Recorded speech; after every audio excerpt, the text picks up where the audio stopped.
Assalamualaikum warahmatullahi wabarakatuh. Perkenalkan, nama saya Hesteliana dengan NPM 2314151025. Nah, di sini saya akan mempresentasikan dan memaparkan PPT yang sudah saya buat dengan judul debit. Nah, di sini saya mengambil judul dengan identifikasi dan pengukuran debit aliran Sungai Saro. Nah, materi ini saya rangkum dari jurnal yang sudah saya temukan. Apa sih itu debit? Nah, debit sendiri yaitu besarnya aliran sungai atau volume aliran yang mengalir melalui suatu penampang melintang persatuan waktu dan dinyatakan dengan satuan meter per kubik atau per detik.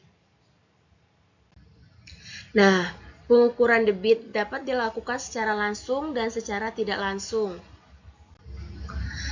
Pengukuran debit secara langsung yaitu pengukuran yang dilakukan dengan menggunakan peralatan berupa alat pengukuran arus atau current meter, pelampung, zat warna, atau debit hasil pengukuran. Nah, sementara untuk debit yang diukur yaitu debit juga dapat diukur dengan membuat suatu penampang kendali buatan di mana dimensi penampang sudah diketahui tergantung dengan tinggi muka air yang ada serta kecepatan aliran air tersebut. Ini keterangannya sudah saya tulis. Nah, dalam pengukuran debit air ini ada juga metode yang digunakan, yaitu adalah dengan menggunakan pertama area velocity, dan yang kedua ada tracker method, dan yang ketiga slope area method, dan yaitu ada wear and plumb, dan yang terakhir ada volumetric method area. Nah, velocity method yaitu pada prinsipnya pengukuran luas penampang basah dan kecepatan aliran. Dan yang kedua yaitu ada current meter di sini, yaitu menggunakan alat tipe baling-baling di mana pada prinsipnya harus memutar baling dan banyak putaran dikonversi menjadi pembacaan digital dan counter. Ini sudah saya sertakan rumusnya di mana Q sama dengan P sama dengan A. Ini sudah saya sertakan juga keterangannya.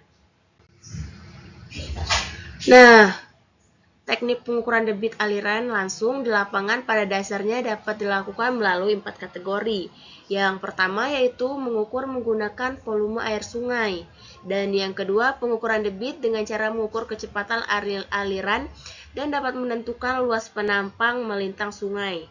Dan yang ketiga yaitu pengukuran debit dengan menggunakan bahan kimia.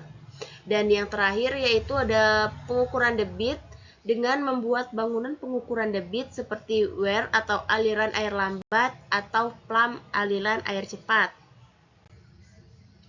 Nah, di sini ada alat ukur air dan debit air sungai. Nah, contoh penerapan rumus debit dalam kehidupan sehari-hari yaitu ada pertama, menentukan banyaknya air yang dibutuhkan dalam kegiatan tertentu, dan yang kedua, menentukan curah hujan, dan yang ketiga, menentukan besarnya aliran sungai, dan yang terakhir yaitu menghitung lamanya waktu yang diperlukan untuk mengisi bak mandi, ember, dan lain-lain. Nah, di sini ada konversi volume dan waktu untuk dapat mengetahui debit air. Ini juga saya dapatkan dari jurnal yang saya temukan. Dan ini adalah jumlah curah hujan Kota Manado yang sudah diukur. Dan ini juga saya dapatkan di jurnal. Dan untuk menghitungnya sendiri saya belum mengerti. Oke, sekian presentasi dari saya. Lebih dan kurangnya saya mohon maaf, kepada Allah saya mohon ampun. Saya akhiri, wabillahi taufiq wal hidayah. Wassalamualaikum warahmatullahi wabarakatuh.